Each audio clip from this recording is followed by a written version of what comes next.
Imagine a future where Africa doesn't just assemble aircraft, it manufactures them. Engines, avionics, composite wings, all built on home soil.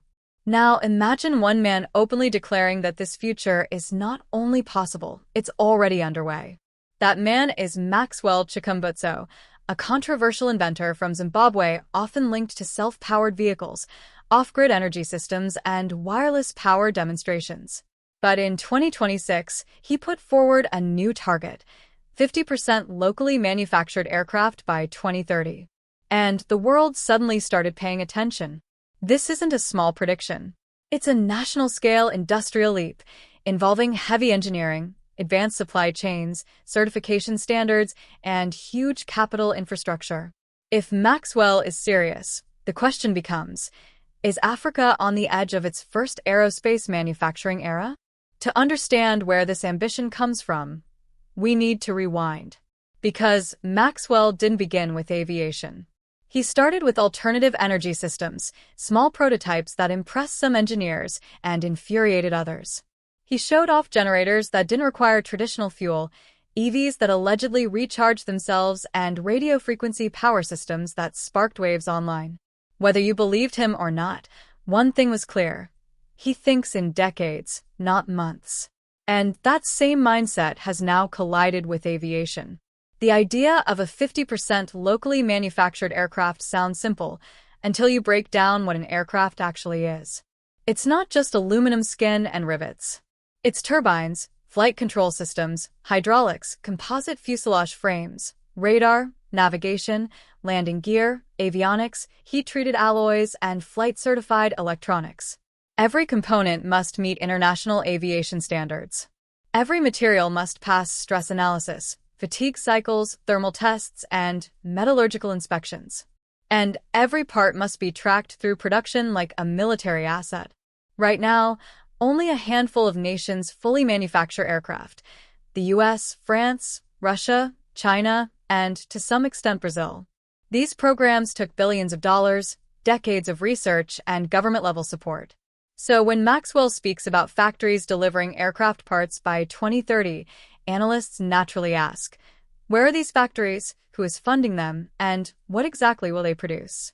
Sources close to his circle suggest he isn't aiming for Boeing-sized jets overnight.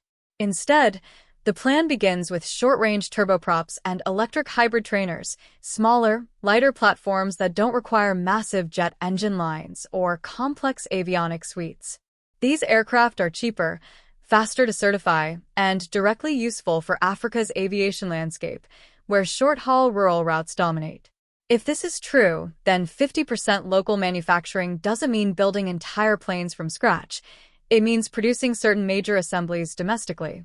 Composite fuselage sections, lightweight wing structures, battery packs, landing gear, and interior modules are all realistic starting points. These components represent the backbone of an aircraft and can be produced with modern composite manufacturing, CNC machining, and advanced materials technology. But this raises another question: who will operate these factories? Maxwell doesn't claim he'll build them alone.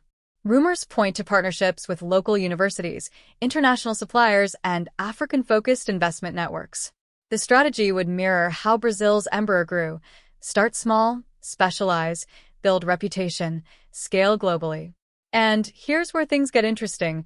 Africa has a massive aviation gap to fill. By 2040, over 1,200 new regional aircraft will be needed across the continent due to population growth, tourism, cargo, and urbanization.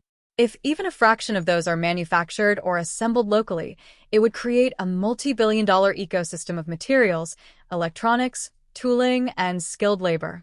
If Maxwell's factories can position themselves as Africa's aerospace suppliers, the ripple effects would be enormous, from metallurgy labs to composite training centers, from avionics software studios to flight certification agencies. Aviation doesn't grow alone. It pulls entire industries forward with it. But there's still one major barrier: international certification. For aircraft to fly globally, they need approval from aviation authorities, American FAA, European ESA, or equivalent.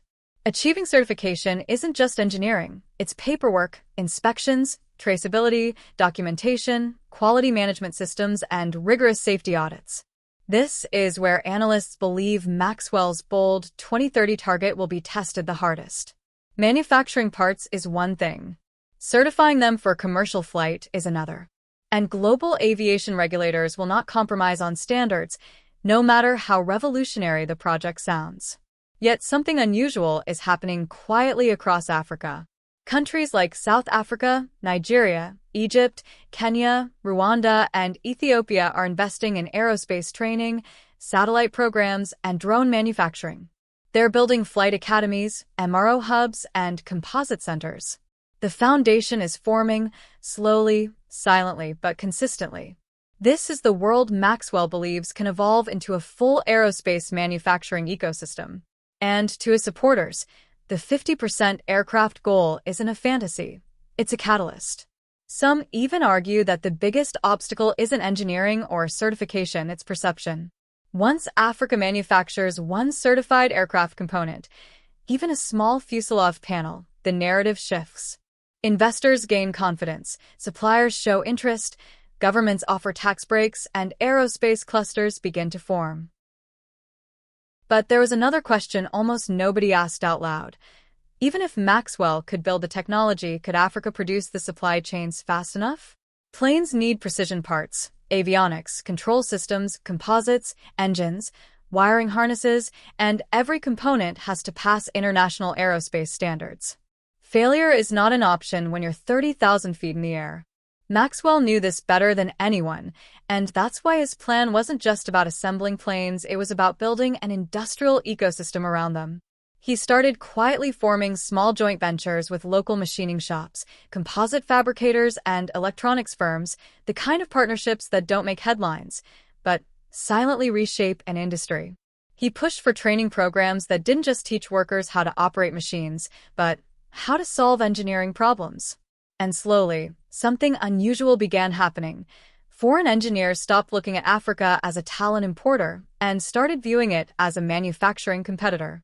By 2027, multiple prototypes were clocking flight hours.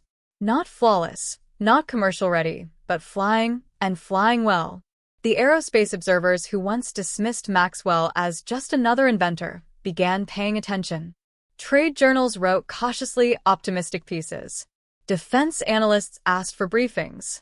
The aviation blogs that once laughed were now asking for interviews. Meanwhile, Maxwell kept advancing the hardest part of the process: engines. Most countries with aerospace ambitions fail here. Building the fuselage is one thing, but building engines domestically is the true marker of industrial maturity. Maxwell's team explored hybrid propulsion, high-efficiency combustion, and even magnetically assisted drivetrains.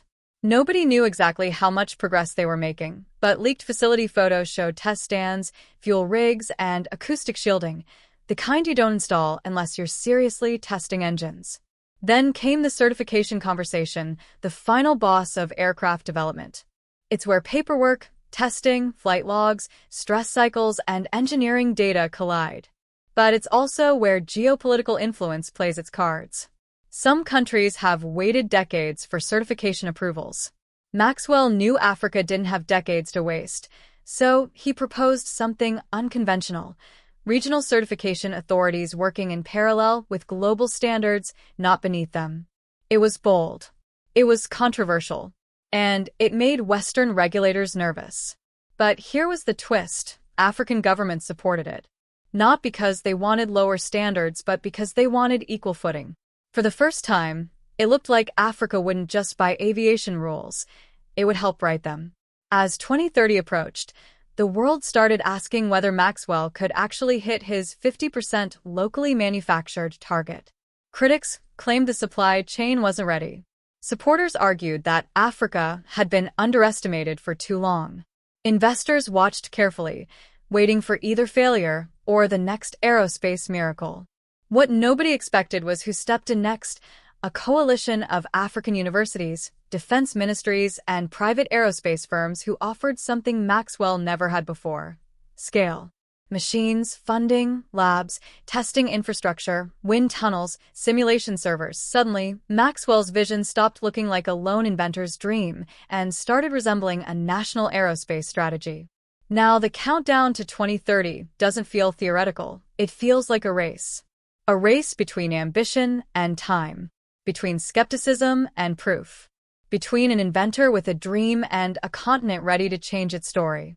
And as Maxwell's team releases new images of hybrid test engines, composite wings under stress, and cockpit glass with indigenous avionics displays, one question keeps echoing across aviation forums, investor calls, and policy meetings.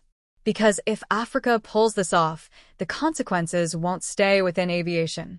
They'll spill into defense, logistics, education, energy, and global power dynamics. Aircraft manufacturing has always been a signal of national capability, a quiet message that says we can design, test, certify, and trust our own systems.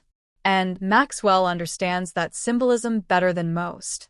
Behind closed doors, discussions are already shifting.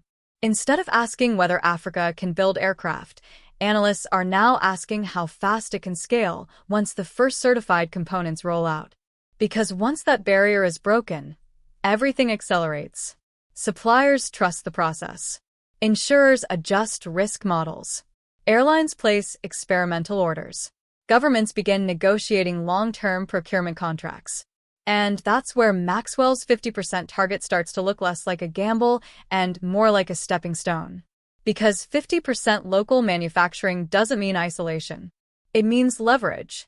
It means Africa controls half the value chain: materials, labor, design, integration, while selectively importing what it chooses, not what it's forced to. That shift alone could redirect billions in aerospace spending back into local economies. But the real pressure point isn't technology. It's time. Aviation projects move slowly. Tooling takes years. Certification can stretch timelines endlessly. And global supply chains are fragile. One disrupted shipment can delay an entire production run. Maxwell's strategy to counter this has been speed through modularity. Smaller, interchangeable production units. Distributed manufacturing nodes across different countries. Redundancy built into the system from day one. Instead of one megafactory, think of a network: composite wings here, avionics there, final assembly elsewhere. If one node slows down, the system survives. It's a model borrowed from modern tech manufacturing, not traditional aviation, and that alone makes legacy aerospace companies uneasy. Meanwhile, flight schools across Africa are quietly aligning their curricula with these upcoming aircraft, training pilots, technicians, and engineers specifically for platforms that don't yet exist publicly. That's how you know something serious is happening, when education changes before headlines do. But skepticism hasn't disappeared. Critics still point to Maxwell's past controversies. They question transparency. They demand data, test results, certification numbers. And in aviation, those questions are fair. Trust is earned through proof, not promises. Maxwell's response has been measured. Less talking, more testing, more ground runs, more stress cycles, more silent progress. And then came the rumor that changed the tone completely, that an international aviation authority had quietly begun reviewing documentation related to locally manufactured components. No press release, no announcement, just a procedural step that only insiders would notice. If true, it means the door to global certification is no longer hypothetical. As 2030 inches closer, the conversation is no longer about whether Maxwell can build planes. It's about whether the world is ready to accept where they're built. Because history shows us something uncomfortable. Every major industrial leap is resisted at first. Not because it fails, but because it works. And that's the tension sitting at the heart of the story. Not failure versus success, but resistance versus inevitability. Somewhere between test flights and factory floors, between skepticism and proof, between ambition and execution, the future of African aviation is being decided in real time. And the most unsettling part? And as that countdown continues, something subtle but powerful begins to change in the global conversation. The tone shifts from doubt to calculation. From "is this possible?" to what if this succeeds sooner than expected? Because once certification pathways open even partially, timelines compress. What was once projected for 2040 suddenly feels possible by the early 2030s. And in aerospace, momentum is everything. Inside Maxwell's facilities, the focus tightens. Less experimentation, more repetition, more discipline. Manufacturing isn't about genius, it's about consistency. The same component, the same tolerance, the same result, thousands of times over. This is where most visionary projects fail. And this is where Maxwell seems most determined not to. Production engineers begin talking in cycles instead of concepts. Tooling schedules replace ideation sessions. Quality control dashboards dominate meeting rooms.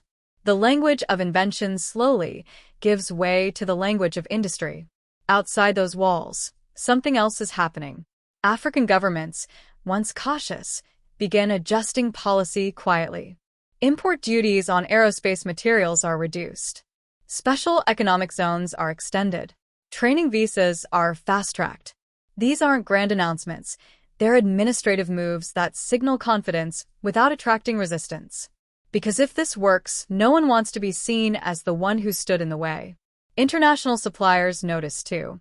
At first they offer support, then consulting, then strategic partnerships. It's a familiar pattern. When disruption looks distant, it's dismissed. When it looks real, it's absorbed.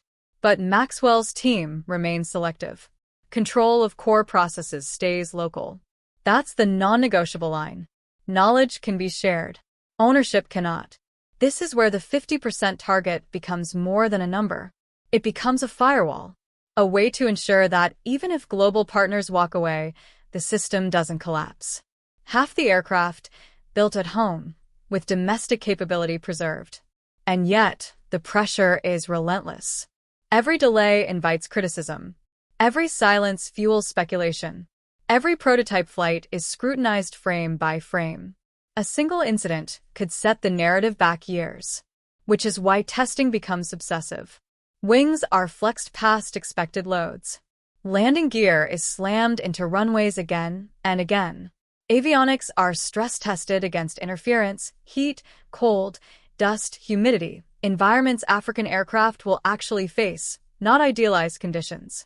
The irony is that designing for Africa may make these aircraft more robust than many existing platforms. Meanwhile, young engineers, many trained locally, are stepping into roles that once required foreign expertise. For the first time, African aerospace graduates aren't being recruited to leave. They're being recruited to stay. And that may be the most important shift of all. Because factories can be built with money. Machines can be bought. But industrial confidence, that takes generations. Unless something accelerates it. Maxwell's bet is that this project can be that accelerator. As the final years before 2030 approach, expectations harden. The world doesn't need a miracle. It needs proof. One certified component. One aircraft with a majority local bill of materials. One undeniable milestone. And when that moment arrives, not if, but when, the story will no longer be about Maxwell alone. It will be about what happens next. Because once a continent proves it can build aircraft, the question won't be whether it can do more. The question will be how far it was held back before it did. And with that clock ticking, the scrutiny intensifies. Every data point becomes a signal. Every delay becomes a headline waiting to happen. Because by now, the industry isn't watching out of curiosity, it's watching out of self-interest. Legacy aerospace manufacturers quietly commission internal reports. They map scenarios where African-made components enter global supply chains. Some models show disruption. Others show opportunity. All of them agree on one thing. Ignoring it is no longer an option. What unsettles them most isn't cost. It's adaptability. Maxwell's manufacturing model doesn't rely on decades-old assumptions. It leans on digital twins, modular tooling, additive manufacturing, and rapid iteration. The kind of systems younger industries adopt naturally, and older ones struggle to retrofit. In some facilities, engineers simulate entire flight cycles before a single physical test. Stress, vibration, thermal load, electrical interference, all modeled, refined, and replayed thousands of times. Not because simulations replace testing, but because they compress time. And time is the only resource that can't be bought. This is how the gap narrows. While traditional manufacturers debate upgrades, Maxwell's teams design around constraint. Limited resources force efficiency. Limited infrastructure forces creativity. And limited patience forces results. But pressure doesn't just come from the outside. Inside the project, expectations are heavier than ever. There are no small failures now. No harmless delays. Every decision carries reputational weight. This isn't just about hitting 50%. It's about not reinforcing old narratives, which is why communication remains sparse. No hype. No flashy announcements. No countdown timers. The work speaks first. Still, signals leak through. A new composite layup tested beyond predicted fatigue limits. A locally machined component passing vibration certification. An avionics module surviving interference tests it wasn't designed for. Each one on its own means little. Together, they suggest momentum. And momentum changes behavior. Airlines begin informal conversations. Not orders, questions. What would maintenance look like? What would training require? What would life cycle costs be? Those questions matter. They're asked only when something feels plausible. As 2030 approaches, the narrative tightens into a single thread. Execution. Not belief. Not controversy. Not ambition. Execution. Because in aerospace, ambition is common. Execution is rare. And somewhere between factory floors, flight test logs, regulatory reviews, and quiet government meetings, Maxwell's vision inches closer to its moment of truth. The world doesn't yet know whether the 50% mark will be crossed on schedule, but it does know this.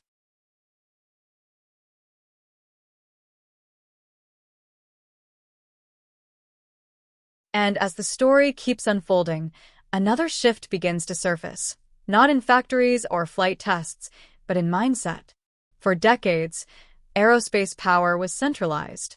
A few nations built. The rest bought. That hierarchy shaped everything from ticket prices to military alliances.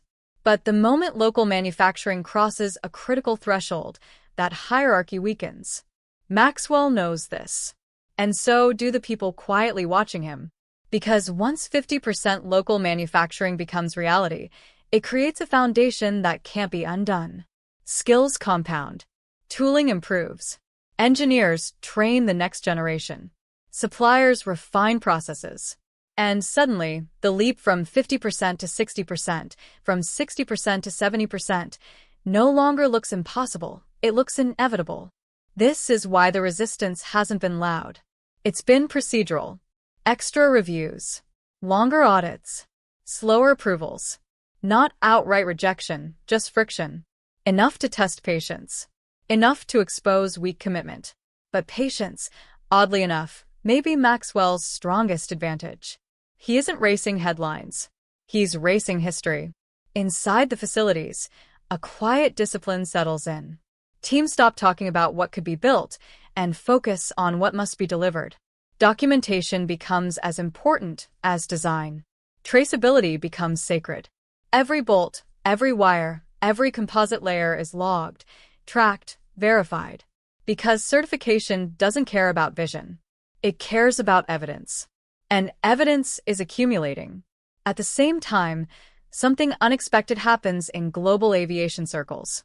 Younger engineers, frustrated with slow-moving legacy firms, start paying attention. Some apply quietly. Some collaborate remotely. Some simply watch, taking notes. Innovation has a way of attracting those who feel boxed in elsewhere. This isn't a brain drain. It's a brain circulation. Ideas move faster than borders. And slowly, the conversation around African aviation begins to change tone. Less charity. Less skepticism. More curiosity. More respect. Because capability, once demonstrated, doesn't need defending. Still, the hardest moment lies ahead. There will be a day, unannounced, when a component rolls off a production line carrying a certification stamp that says, unmistakably, approved for flight. That moment won't trend immediately. It won't dominate headlines. But inside the industry, it will land like a shockwave. Because everyone will understand what it means. It means the door is open.